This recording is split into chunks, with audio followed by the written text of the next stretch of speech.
प्रदेश सरकार के 8 साल व केंद्र सरकार के 10 साल पूर्ण होने पर जनपद फिरोजाबाद में 3 दिवसीय सेवा सुरक्षा और सुशासन पर कार्यक्रम आयोजित किए गए हैं, जिसमें आज उच्च शिक्षा मंत्री योगेंद्र उपाध्याय ने प्रदर्शनी का अवलोकन किया। साथ ही साथ कलेक्ट्रेट के सभागार में उन्होंने प्रेस कॉन्फ्रेंस कर सरकार की उपलब्धियां बताई।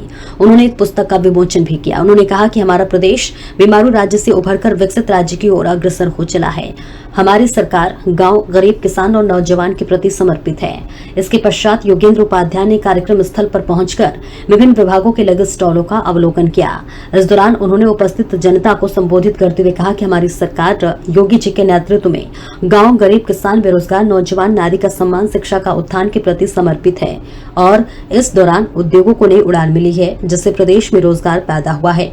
उन्होंने राज मिस्त्रियों ने अपने अनुभव साझा किए, जो कि गरीबों को पक्का मकान देकर उन्हें लाभान्वित कर रहे हैं। योगी जी की सरकार उत्तर प्रदेश में 8 वर्ष हो गए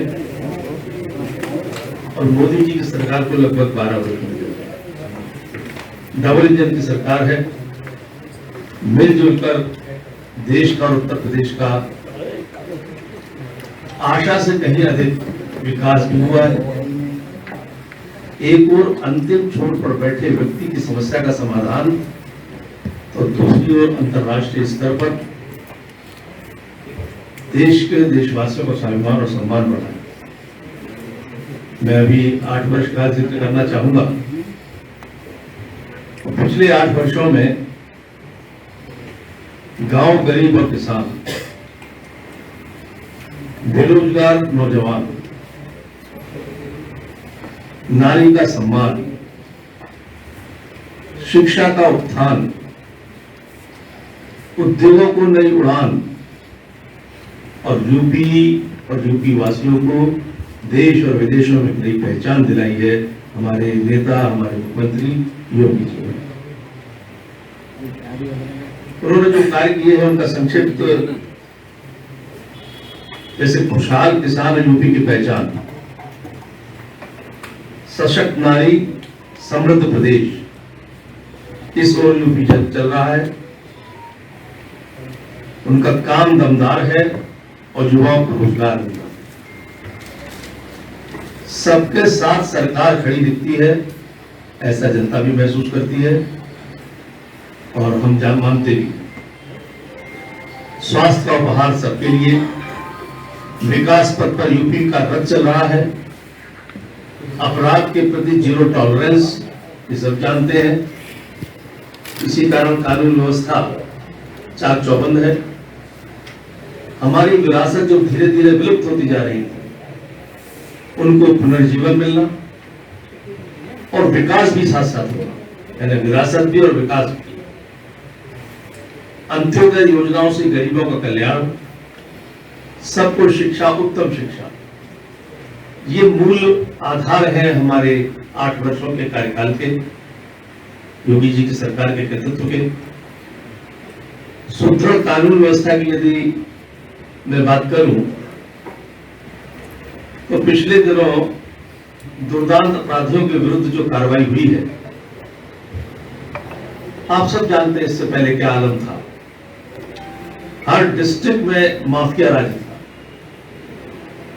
बल्कि वो दृश्य भी आप लोगों ने देखा होगा कि भरे कर्फ्यू में माफिया अपने काफिले को लेकर निकलते थे और जनता दहशत से घरों में घुसती थी। उनको देख छतों पर खड़े नहीं होते थे, उनके काफिले को देखकर घुस जाते। ये दहशत थी। और वो दृश्य भी देखा जब योगी जी की सरकार में पुलिस उनको पकड़ के ले जाती थी। उनके चेहरों की दहशत देखने जनता सड़कों पर निकलकर, कितना बड़ा बदलाव हुआ। तो वो ऐसे ही नहीं हुआ। दुर्दांत अपराधियों पर जो कार्रवाई की है उन्होंने, अब तक 222 अपराधी मुठभेड़ में मारे गए, जिन्होंने कानून को चुनौती देने की कोशिश किया, तो उन्होंने, जिन्होंने सरेंडर कर दिया जेल में है या जो इलाका छोड़ गए, जिन्होंने कानून को चुनौती देने की कोशिश की, उसमें 222 अपराधी मुठभेड़ में मारे गए, 8118 घायल हुए। इसमें 28,085 इनामी अपराधियों को जेल भेजा गया, जो पहले खुलेआम घूमते थे। इनामी अपराधी घूम रहा है, गली मोहल्लों में जा रहा है, वहां की जनता उसे दहशत में रहती थी, ये इनामी है, ये इनामी है। अब वो जेल में है तो दहशत खत्म हुई। 79,984 अपराधियों के विरुद्ध गैंगस्टर अधिनियम में कार्रवाई हुई है और 930 अपराधियों के विरुद्ध एनएसी की कार्रवाई हुई। कड़े और बड़े निर्णय लिए गए, कानून व्यवस्था चाक चौबंद हुई। अब तक 142 अरब 46 करोड़ 18 लाख रुपए से अधिक लागत की गैंगस्टर्स अधिनियम के अंतर्गत अवैध संपत्तियों का जब्तीकरण हुआ। पहले सरकारी जमीनों पर, किसी गरीब की जमीन पर, कमजोर जमीनों पर कब्जे कर ये अपने अट्टालिकाएं बनाते थे। अब उनका जब्तीकरण हुआ है। एक वो राज्य था, एक ये राज्य। 2017 की तुलना में यदि देखें हम तो 2024 में अभूतपूर्व सुधार करते हुए यूपी 112 का रिस्पॉन्स टाइम 25 मिनट 42 सेकंड से घटकर अब 7 मिनट 24 सेकंड हो गया है। गैर कानूनी ढंग से धर्म परिवर्तन होता था, कभी विवाह के नाम पर, कभी जबरन, कभी जो लव जिहाद के नाम पर। अब उसमें एक विधेयक आ गया है, यदि कोई धोखा करके या दबाव कर दे के शादी करेगा तो उसमें अधिकतम आजीवन कारावास तक की सजा। महिला सुरक्षा की यदि हम बात करें तो महिला और बाल सुरक्षा संगठन 1090 के गठन। अब प्रत्येक जनपद में एक महिला थाना है और हर एक महिला अध्यक्ष हर जिले में होगी, थानों के अंदर। देश में जो निस्तारण हो रहे केस, उसमें प्रथम स्थान उत्तर प्रदेश का हो गया है। अभियोगों के निस्तारण में 99.42% निस्तारण दर है उत्तर प्रदेश। 2016 की तुलना में काफी कमी आई है अपराधों में, 17.08। बलात्कार की घटनाओं में 26.15% की कमी आई।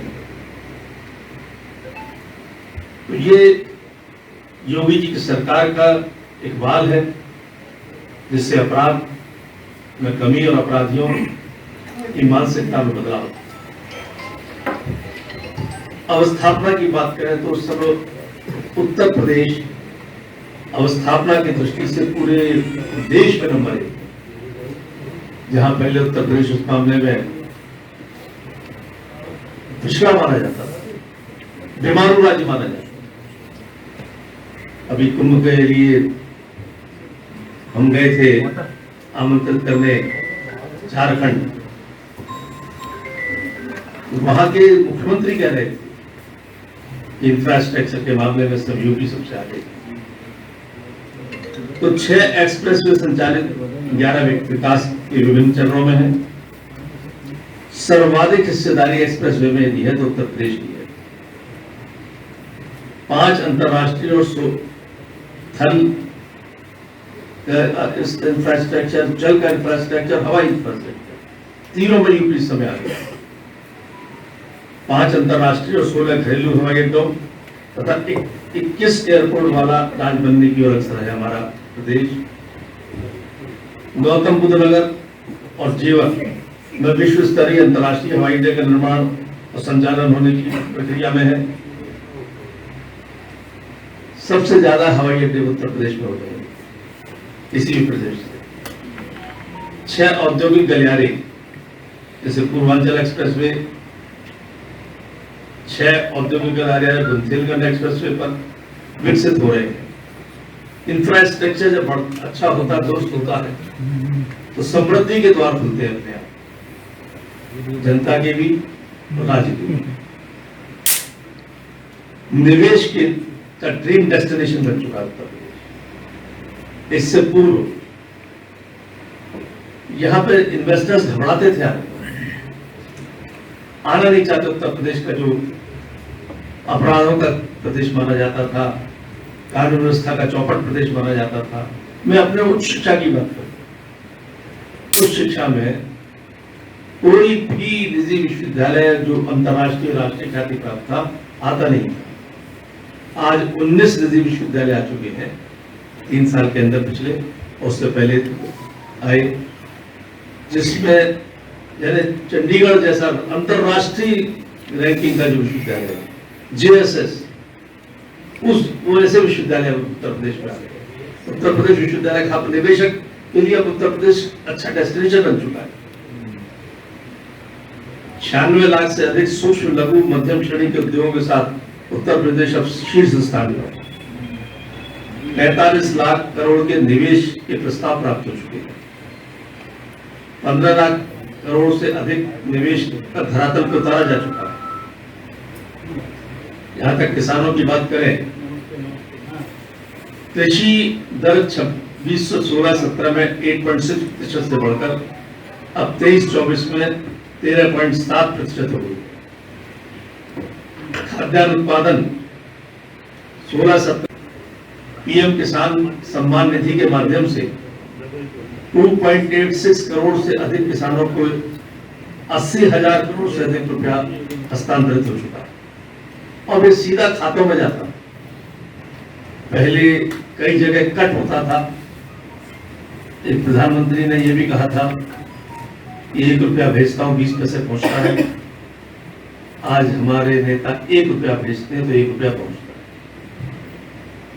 PM कुसुम योजना से किसानों को 76,189 से अधिक सोलर पंपों का आवंटन हुआ है। 8 वर्ष में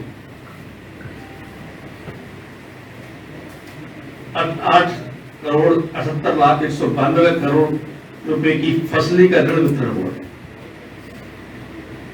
ये किसानों के लिए और कृषि के लिए जो प्रगति हुई है पिछले 8 सालों में, उसका एक संक्षिप्त विवरण है। मिशन जीरो पॉवर्टी, कभी किसी ने गरीबी हटाओ वो एक नारा तो दिया था, लेकिन यहाँ पर प्रैक्टिकल हुआ है गरीबों के लिए। गत 8 वर्षों में सरकार ने 6 करोड़ से ज्यादा लोगों को गरीबी रेखा से ऊपर उठाने में सफलता प्राप्त की है, जबकि पूरे देश में 24.82 करोड़ ये आंकड़ा है। यानी लगभग 25% एक मोटा उत्तर प्रदेश की सहभागिता है उसमें। गांधी जयंती पर 2 अक्टूबर में जीरो पॉवर्टी कार्यक्रम की शुरुआत होकर निर्धनतम परिवारों को चिन्हित कर उनकी बुनियादी आवश्यकताओं की पूर्ति की गई है। मुख्यमंत्री अभ्युदय योजना 3 वर्षों में 743 से अधिक युवा विभिन्न प्रतियोगी परीक्षाओं में सफल हुए। स्वास्थ्य की जहां तक बात करें, क्योंकि शिक्षा और चिकित्सा, पढ़ाई और दवाई ये आम जीवन की पहली आवश्यकता होती है और दोनों की ओर योगी जी की सरकार ने 8 वर्षों में क्रांतिकारी परिवर्तन लाए हैं। जहां पहले पूरे उत्तर प्रदेश में गिने चुने मेडिकल कॉलेज थे, उन्होंने लक्ष्य बनाया कि हर जिले में एक मेडिकल कॉलेज, और उस लक्ष्य को पूरा किया। जैसे शिक्षा में कैसी विडंबना थी या आश्चर्यजनक बात कहनी चाहिए कि हिंदुस्तान की आजादी को उस समय 70 साल से भी ऊपर हो चुके थे, लेकिन 18 कमिश्नरियों में 6 कमिश्नरी ऐसी थी जहां एक भी विश्वविद्यालय नहीं। आज पिछले 8 वर्षों में 8 सरकारी विश्वविद्यालय निर्माण हो चुके या निर्माणाधीन है। हर कमिश्नरी में एक विश्वविद्यालय, ऐसे ही हर जिले में एक अस्पताल, एक मेडिकल कॉलेज की जो उनकी कल्पना थी वो पूरी हो रही है। उससे स्वास्थ्य सुविधाएं जनता के अंतिम छोर तक पहुंच रही हैं। 5 लाख तक का निःशुल्क चिकित्सा सुरक्षा कवच हर गरीब परिवार को दिया जा रहा है। आयुष्मान भारत में प्रदेश के 5834 अस्पताल सूचीबद्ध किए जा चुके हैं। 53,93,000 लोग इससे लाभान्वित भी हो चुके हैं। हेल्थ ATM का शुभारंभ हो चुका है। प्रदेश के PHC में हेल्थ ATM की स्थापना हो गई है। टेली कंसल्टेशन की व्यवस्था से भी एक बड़ी संख्या में, लगभग 3.64 करोड़ का आंकड़ा है, लाभान्वित हो चुके हैं जनता के लोग। 2024-25 में दिसंबर तक औसत आपूर्ति ग्रामीण क्षेत्रों में बिजली की 20 घंटे 35 मिनट, तहसील मुख्यालयों में 22 घंटे 36 मिनट और जनपद मुख्यालयों पर 24 घंटे रही है। जहां पिछली सरकारों में कुछ जिले ही हुआ करते थे जहां बिजली की आपूर्ति 24 घंटे रहती थी, बाकी लोग तरसते थे, लेकिन अब समान व्यवहार हो रहा है और सबकी आपूर्ति हो रही है। सरकार ने विगत 8 वर्षों में श्री काशी विश्वनाथ धाम कॉरिडोर, अयोध्या में श्री राम जन्मभूमि मंदिर का निर्माण, सबसे बड़ा राज्य उत्तर प्रदेश है, सबसे अधिक संसाधन होने के बावजूद 1950 से 2017 तक प्रदेश की जीएसडीपी 12.7 लाख करोड़ तक पहुंच चुकी है, पहुंच सकी थी। 8 वर्षों में ये 27.51 लाख करोड़ होने जा रही है। जीडीपी में 9.2% की हिस्सेदारी के साथ उत्तर प्रदेश अब देश में दूसरे स्थान पर है। महाराष्ट्र के बारे में सब जानते हैं कि उसमें विशेष परिस्थितियां हैं, वहां पर उसको हटा दे तो उत्तर प्रदेश प्रथम है, उसको मिलाते हैं तो उत्तर प्रदेश द्वितीय है। 5 वर्ष में प्रदेश रेवेन्यू सरप्लस स्टेट है। टैक्स के चोरी को रोका गया है, रेवेन्यू लीकेज को समाप्त किया गया है, डिजिटल मैकेनिज्म को अपनाया गया है जिससे ट्रांसपेरेंसी बढ़ी है। आज आगरा में समाजवादी पार्टी के राष्ट्रीय महासचिव पर बवाल कटा हुआ है, वहाँ पे पथराव किया है करणी सेना ने, और प्रदेश के मुखिया योगी आदित्यनाथ आज आगरा में मौजूद थे। भारतीय जनता पार्टी सुशासन की बात करती है, क्या कहेंगे? देखिए, अगर आप एक घटना को लेकर पूरे सुशासन पर प्रश्न चिन्ह लगाएंगे तो मैं समझता हूं कि ये बेईमानी होगा, नाइंसाफी होगा। सामने उन्होंने जो कुछ कहा उसका रिएक्शन यदि हुआ है तो रिएक्शन में कानून अपने हाथ में नहीं लेना चाहिए, बात निश्चित है, किसी को भी नहीं लेना चाहिए। और उनको भी देश के राष्ट्रीय पुरुषों पर ऐसे चोट नहीं करनी चाहिए जिससे आम जनमानस की भावनाएं आहत हो। कौन नहीं जानता राणा सांगा जी के बारे में? विश्व का ऐसा अप्रतिम योद्धा दूसरा उदाहरण नहीं है उसका। 80 घाव लगे थे तन में फिर भी व्यथा नहीं थी मन में, चमकटू थी रणंगम में राणा की तलवार होती थी सांगा की तलवार। ये हम बचपन में पढ़ते थे, आज उनको वो गद्दार कहते हैं।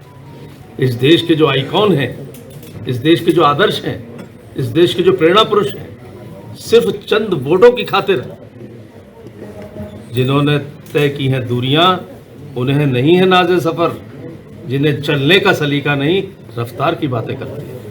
सर 8 साल किस तरह का संदेश सरकार दे रही है, आगे का विजन क्या है? सरकार ने दिया है सुरक्षा, सुशासन और जनहित के सभी काम सेवा के, वही अभी भी कर रहे हैं, आगे भी करेंगे। उत्तर प्रदेश का शोहरत ये हो गई है हमारे नेता की और उत्तर प्रदेश की कि आज ऑस्ट्रेलिया का प्रधानमंत्री चर्चा में, जैसा आप भी सुनते होंगे, कहता है कि काश हमारे यहाँ भी कोई योगी होता। तो ये तो हमारी उपलब्धियां हैं अगर एक सेंटेंस में बोले। और आगे हमारी योजना है कि उत्तर प्रदेश हर क्षेत्र में नंबर 1 हो। मंत्री जी, आपने सपा के राष्ट्रीय अध्यक्ष कह रहे हैं कि दिखावा है, सौगातें मोदी जो दी जा रही है उसको राष्ट्रीय अध्यक्ष कह रहे हैं दिखावा है सपा के। उन्होंने अभी तक दिखावे किए, इसलिए हमारे असलियत को अगर ये भी दिखावा आप लोगों को लगता है, आप तो समाज के बीच में से हैं, कानून व्यवस्था में पहले क्या था? अपहरण एक उद्योग था। इसी फिरोजाबाद में लोगों की एफआईआर नहीं लिखी जाती थी जब जिलाध्यक्ष सपा नहीं कह देता था। आज हर एफआईआर लिखी जाती है। मंत्री जी, आपने अभी जिक्र किया निजी विश्वविद्यालयों का। निजी विश्वविद्यालय फिरोजाबाद में 3 हैं। जेएस यूनिवर्सिटी इस समय बहुत चर्चा में है। डीएम साहब ने उस पर कमेटी भी बनाई है सीडीओ साहब की अध्यक्षता में। आप कैसे देखते हैं कि जो फर्जी डिग्री यहाँ से जारी हो रही है, आपका मंत्रालय? देखिए, जेएस विश्वविद्यालय के बारे में आप सब जानते हैं, मुझे कुछ कहना नहीं, मैं राजनीतिक बात नहीं करना चाहता इस समय। कहाँ से उनको संरक्षण है, कहाँ से वो जुड़े हैं। और ये भी देखा कि आपने सरकार कड़ाई से उसके पीछे है, कोई गड़बड़ करने वाला बख्शा नहीं जाएगा।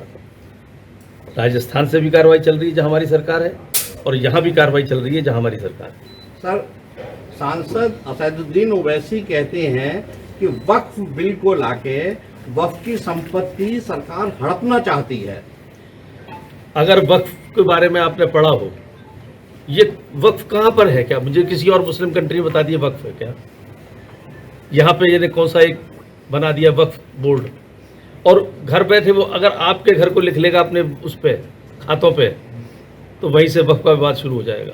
यही सब जो उनकी दादागिरी निरंकुशता थी, उसको समाप्त करने के लिए वक्फ बोर्ड आ रहा है। वो कितनी वक्फ की संपत्ति पे खुद बैठे हुए हैं ओवैसी साहब, पहले उसका आंकड़ा देते हैं।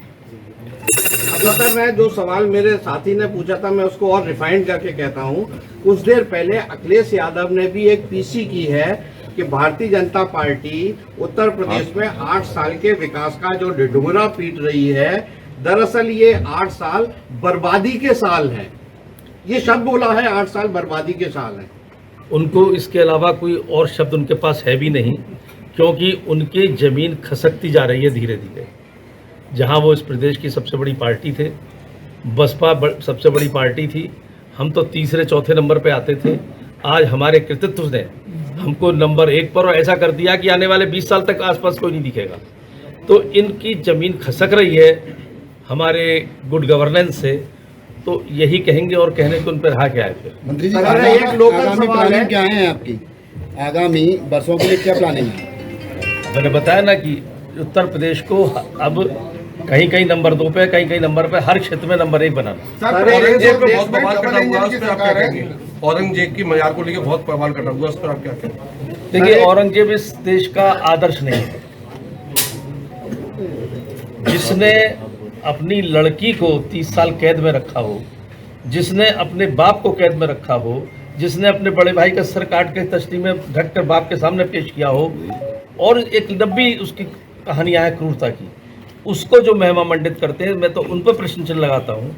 इसलिए तुष्टीकरण में इतना अंधा नहीं होना चाहिए कि ऐसे लोगों को महिमा मंडित करें, बल्कि ये अपराध कर रहे हैं कि उन लोगों में ये भावना पैदा करना, जो लोग औरंगजेब को आदर्श नहीं मानते थे, उनके अंदर उन आदर्श पैदा हो जाए, ऐसी भावना पैदा करना, जो राष्ट्रद्रोहिता तक को समर्थन दे देते हैं, संरक्षण देते हैं सिर्फ तुष्टीकरण के लिए, ये वो राष्ट्रीय पाप करते हैं। सर, प्रदेश और देश में डबल इंजन की सरकार है।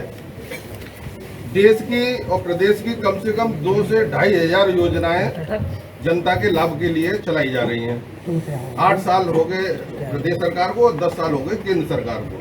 जब इतनी योजनाएं चलाई जा रही हैं, फिर 3 दिवसीय ये कार्यक्रम करने की भारतीय जनता पार्टी को क्या जरूरत पड़ गई, क्या कहेंगे आप? देखिए, जनता को बताना भी, और बताने से जब प्रचार होता है तो जिन लोगों को ज्ञान नहीं है वो भी जानकारी आती है उनको, और वो फिर इस योजनाओं से जुड़ना चाहते हैं। मैं अभी कुछ दिनों पहले युवाओं में बैठा था, मैंने उनसे पूछा, तुम्हें मालूम है एक योजना आई है MSME की?